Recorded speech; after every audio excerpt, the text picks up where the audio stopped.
What's up, guys? Welcome back to Newswave. So a couple of things before we get started. Today is April 1st. It's April Fool's Day, which means you're going to see all kinds of news headlines and stuff trying to trick you. I'm not doing that here today, all right? So you can breathe a sigh of relief there, but just remember when you start scrolling headlines, you're going to see all kinds of wild stuff, I'm sure. And then also, I will be streaming the Switch 2 event tomorrow morning, starting 8:30 a.m. Eastern Time. There won't be a typical Newswave because of that. And then, of course, multiple videos I'm sure will be following up after that. It's going to be quite hectic in general after that Switch 2 event. So stay tuned there, and I will have a link down below in the comments. I'll pin a comment there that has the page and stuff set up for the live stream for the Switch 2 event. Today, though, we do have a bunch of stuff to go over, which does include a new feature for the Switch 2 that's actually been discussed before, but now it's back, and I have one final prediction for the system as to what that C button exactly does. Also, we do have more layoffs that have been announced. This from Eidos Montreal that has people wondering what exactly their role is anymore underneath Embracer, and it seems like a very strange release has leaked out a bit early for Sony that, I gotta be real, is certainly making me scratch my head. So if you guys enjoy these videos, make sure you hit that like button, helps out a ton. And if new here to the Spawnwave channel, make sure you subscribe down below. And of course, members for the channel do get Newswave early. If you would like to learn more about that, click the join button or the link in the description down below. And we're gonna start today with the Switch 2, but actually something kind of interesting that certainly threw a lot of people off because it has to do with the current dev kits that are out there for the Switch 2, and it's inability to output in 4K. This we can see is posted up. This is by Insider Gaming. This coming from their Tom Henderson, actually from Insider Gaming, saying, I heard this from one developer at GDC and also heard it separately in an email, but the dev kits, or some of the dev kits, don't have a 4K output. Now, they do go on to say in this article that you can't necessarily base everything on development kits, since at times they're set out in waves, different software versions are loaded onto them, that kind of stuff. So I don't necessarily look at this and say, wow, Nintendo's really about to release a system that does not have 4K compatibility of some kind, that they would then expect to maybe go 8 years into 2033 and it'd still be at 1080p. I would pump the brakes on that one. Let's see what they have for us at the Switch 2 event when it comes to the functionality there, as basically all of the rumors and reports up to this point have cited sources saying they are aiming at least at 4K in some regard. So let's get there first and see what we have. But if it is just 1080p, ooh, that'd be an interesting day online. Also, it looks like we're very close to the announcement for the ROG Ally Xbox handheld. Now, this video was posted up by the official Asus ROG account, and yeah, it shows like a robot jumping into what looks like I don't know, some kind of device here that then has the Xbox controller from ROG go in there along with the Ally, and then I guess it's gonna spit out the Xbox version of this device as is teased at the end. But no word exactly on when it's getting announced or coming out, but typically you see this and then Xbox right below them replying, we're probably pretty close. I mean, it could be announced just this week, at the end of the week maybe. So hard to say what exactly is going to set this thing apart from the Ally X currently, as that a lot of people look at as like the best all-around PC gaming handheld that you can get when it comes to the Windows side specifically out of the box. I guess just the Xbox button and more of a focus from Microsoft on the software side to make that Windows environment a bit easier to use, we'll say, with the handheld controls. Oh, and we did have a fun anniversary the other day. I just wanted to point it out. That's for Splinter Cell Chaos Theory, as did come out 20 years ago. That was on March 29th, 2005 when it came out. You can see some of the gameplay here. By the way, it plays really well on the Xbox Series X. That's where this footage is captured from. And very frequently it's on sale for like $5 or less or something. And it was an awesome, I think, pinnacle of that generation for, it sounds weird now, but like Ubisoft on top of their game back then, really stressing the hardware of, I remember the original Xbox looking incredible with this game, but sort of that stealth genre at that time with Tom Clancy is next level stuff back then, just absolutely mind blowing. And I think it still holds up relatively well now, especially if it is $5 on sale. To me, it's a no-brainer to pick it up on the Xbox Series and try it out through backwards compatibility. And guys, with some of the quick news out of the way, let's get into the bigger stuff. Let's start right away with the Nintendo Switch 2 that we are now, at the time of this video going up, 24 hours away from the big reveal, which we've already seen some of the hardware, minus the C button that was originally blanked out, and then they just said, whatever, throw it in there with the promotional stuff. And in fact, on Nintendo's Today app, it's just there with the C button. And they even showed a new render and stuff for it, and the Joy-Con was sideways, and the mouse configurations, they're kind of giving us little bits and pieces here and there, just in some of the stuff they're putting on that application. But we do know it is, of course, the C button, and we'll find out all about it, I'm sure, tomorrow with the big event. But there is something going around right now, and I figure since we're all kind of hanging out waiting, why not do a little speculation and one final prediction to see how close we can come to the functionality of this mystery button. Now, this was posted up. This is over on Gaming Leaks and Rumors, the subreddit, as they're citing fan boards with LIC, who this is the person who's been tracking shipment listings, and people do look to them quite a bit as a trusted source. But it is interesting, the shipment stuff that's been going around. I mean, they really almost pieced together the entire system just by tracking shipments back and forth, and what was in the shipments and stuff is very impressive stuff there. But I'm going to say it's real. This specifically about Campus, which was found not too long ago from data miners who also managed to get like the frequency and stuff for the clock speeds and figuring out the teraflops, and they really dove into that. But they did find something called Campus, which appeared to have been a group chat, voice chat functionality, and some were wondering if it would be like Miiverse. However, that does not appear to be the case, and also they mentioned Vidmeo isn't real, but they did say it's real, that being for Campus.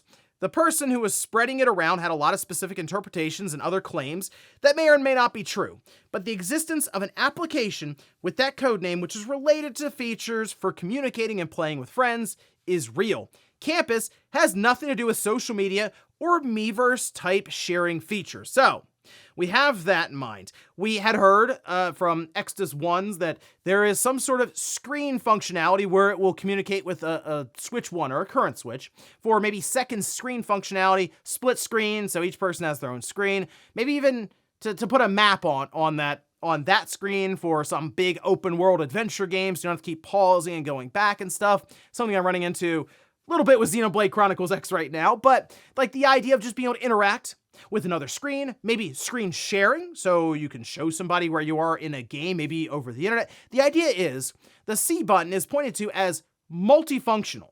In fact, that's what Eidos one said, hey, it can do more than just that, which leads me to believe, as kind of my final prediction here for what exactly that C button does, I think it's kind of their game bar, so we have the home button on the Switch, and when you press it, it just takes you to the home menu and that's it, right? Whereas with other systems, the Xbox, the PlayStation, you press their PlayStation button or their Xbox button, and it kicks up a side menu, or for PlayStation, like the Game Center, Game Hub menu. And there's a bunch of things you can do in that menu for voice chat or other things in the game. I kind of think that's what Nintendo is going to have their C button be, and maybe it does stand for, I mean, this says codename Campus, but something like that. And really, it's just kind of a row of different applications or things you can use in the game in sense of communicating with another screen for the Switch to do split screen, or voice chat. You can see your lobby or your room there. I don't know if you'll have achievements or stuff, but like, you get the idea. There's a bunch of things they can place there without leaving the game completely, which is technically what happens when you press the home button on the Switch, unless you press and hold it.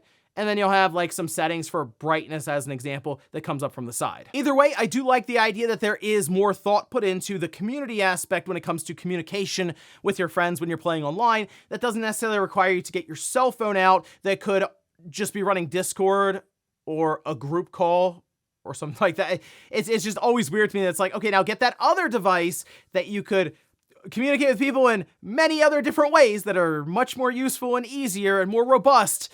And now go ahead and connect it to the Switch with the headphones.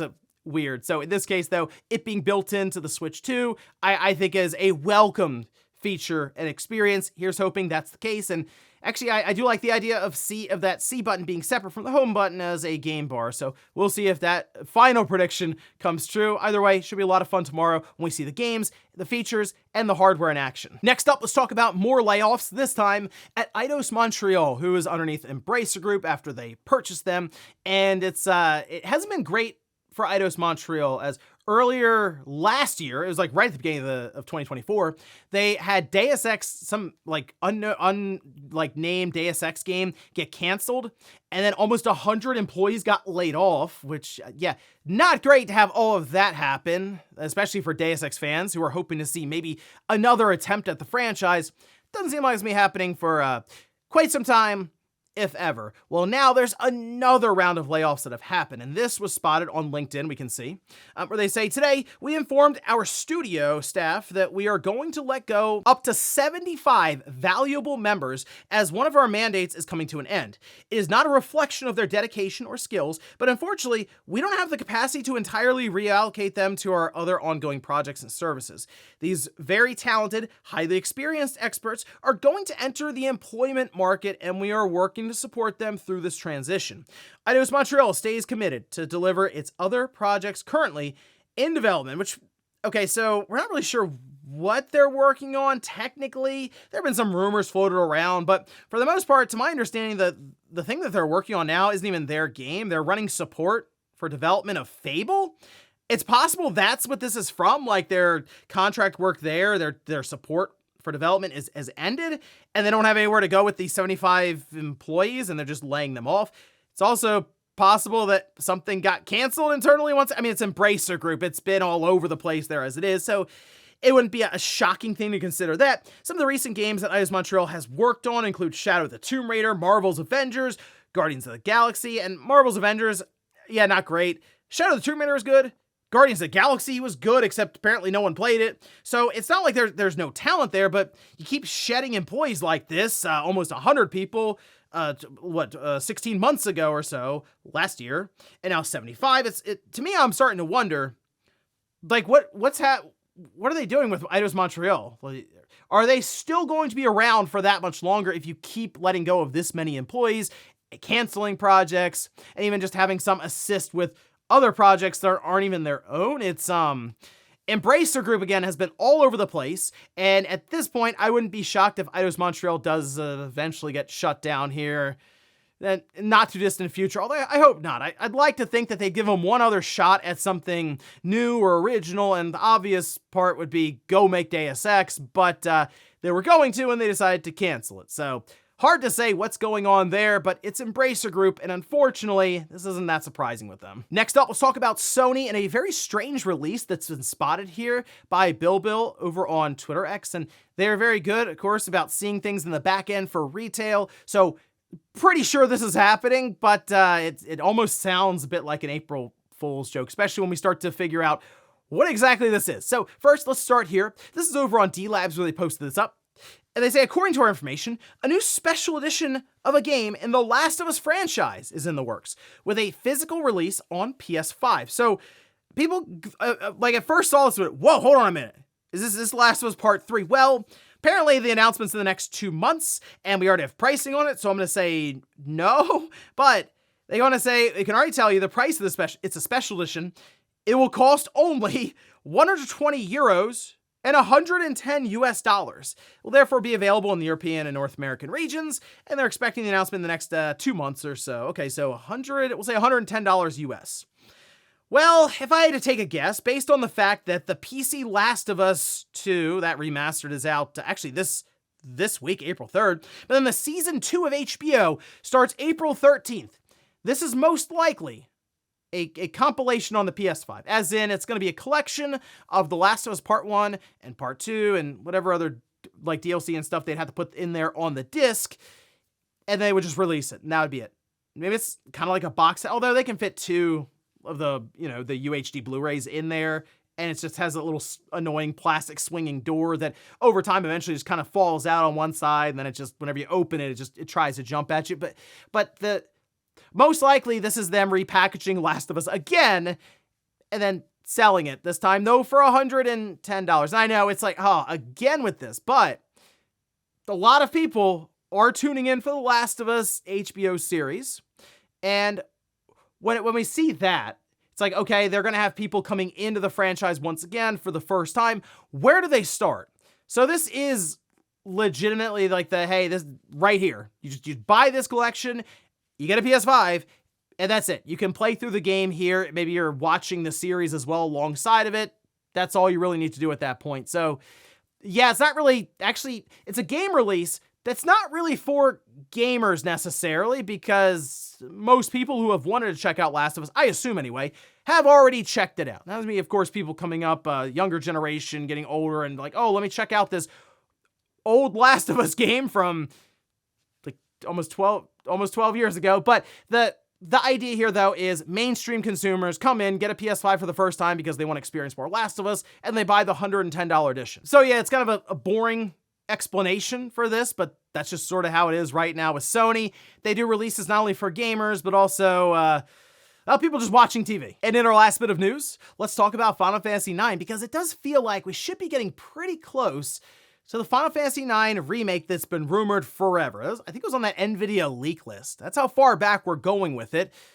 But seems like around the 25th anniversary, it would make a lot of sense. And in fact, we're coming up on that now because Square Enix launched an entire website for it. You can see it here. It looks awesome. We also have a couple of different announcements that are coming up, as Gamatsu went ahead and listed them here with the Final Fantasy IX picture book. It's due out July 2nd. There you go. There's an anniversary lottery, details to be announced. There's collaboration glasses sometime in early July, and then anniversary official goods. They say various products for that one, and even a vinyl. Okay, look, I know you want to hear about the Final Fantasy IX remake that people have been wondering how exactly are they going to approach this. Then it sounded like in development, they decided against maybe the full big Final Fantasy VII reimagining push, which some people might be happy to hear that. Others might be hoping that they would get it, more of that kind of grandiose experience and development.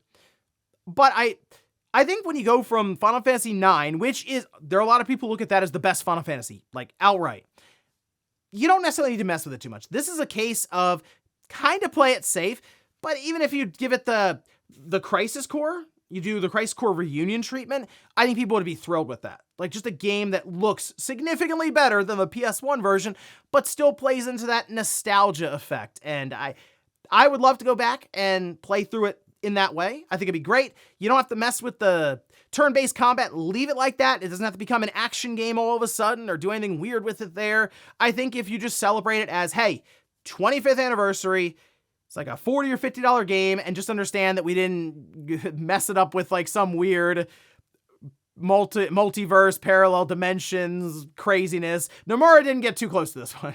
Then I think people would be pretty happy to buy that as like capping off the big 25th anniversary. Either way, that's happening this summer in July, so the website's up. You can check it out. I have it also linked down below in the sources. And before we go to the comment of the day, we'll take a look at the poll that I posted up yesterday, where I ask, did you download the Nintendo Today app? Okay, 62% say no, but 38% say yes. Okay, interesting. So, I mean, they just announced it. Like, it's not out, it hasn't been out that long. And this is something where I do wonder, over time, people will be downloading it when another big announcement happens, then another one, then another one. Then there's like that exclusive offer that goes, that's the thing that'll get people to download it, the exclusive offers. Like, then I think we will get to a point where we kind of view it how we do the Nintendo Direct, where it's just, yeah, okay. I mean, yeah, I have Nintendo Today on my phone. Of course I do. I am wondering if they get to that point, because that's clearly their end game. They're just there on your phone and can push an update to you whenever they want. It's definitely next level when it comes to having to have an email list, and you'd have to subscribe to that. This is like old day, although I know people still do that, but that was like old days then for the internet. Now it really is just, there's a widget on your phone, it'll refresh on its own, you'll open it, and boom, there's the release date for the Legend of Zelda movie. Maybe they'll push the first trailer through that. That would be, okay, that would definitely crash the internet there, at least for a little while. Their servers, I'm sure, would struggle a bit for that app. And we'll finish up with the comment of the day, as we're seeing here. This is from Keith, who says, Link is not mute. He's not voice acted. He has dialogue options in almost every game, and NPCs respond to what he says. This is a whole conversation in the comments yesterday. And you're right in the sense that Link does stuff when people talk to him where it looks like he's saying something. But the point is, we don't really have a voice for Link in these games. Like, we don't really, in our minds, I'm sure maybe we've thought about, like, okay, this is kind of how I think he would sound. But we don't think of the cartoon from back in the day. That's like a meme, right? So they're going to, I assume, assign a voice to Link. I don't think they're going to go through the whole movie with Link never saying anything or just mimicking talking, but no voice ever comes out. They're going to give Link a voice. And it's going to be a contentious back and forth thing when that happens. Kind of like with Mario, right? Where they had Chris Pratt and he did the voice, and everyone was like either, ooh, I love it, or ooh, I hate it. It was definitely back and forth controversial, and it will be with Link as well, just for the sole fact of Link having a voice. and it's going to be a lot of fun to see how all that goes down. I really can't wait for that first trailer and even the casting, because there you go. That alone should at least give us an idea as to the direction for the movie, but also clearly for the voice. And ladies and gentlemen, that's going to do it here for Newswave. If you enjoyed this video, guys, hit that like button. If not, hit the dislike. Leave comments down below about everything we talked about here today. If you missed yesterday's Newswave, I'll leave it up here in a card, or maybe you wanted to see some of my final predictions for the Switch 2 event as you're waiting for that to all happen, I'll leave that in a card right below it. Thanks, guys, for watching, and I'll see you next time.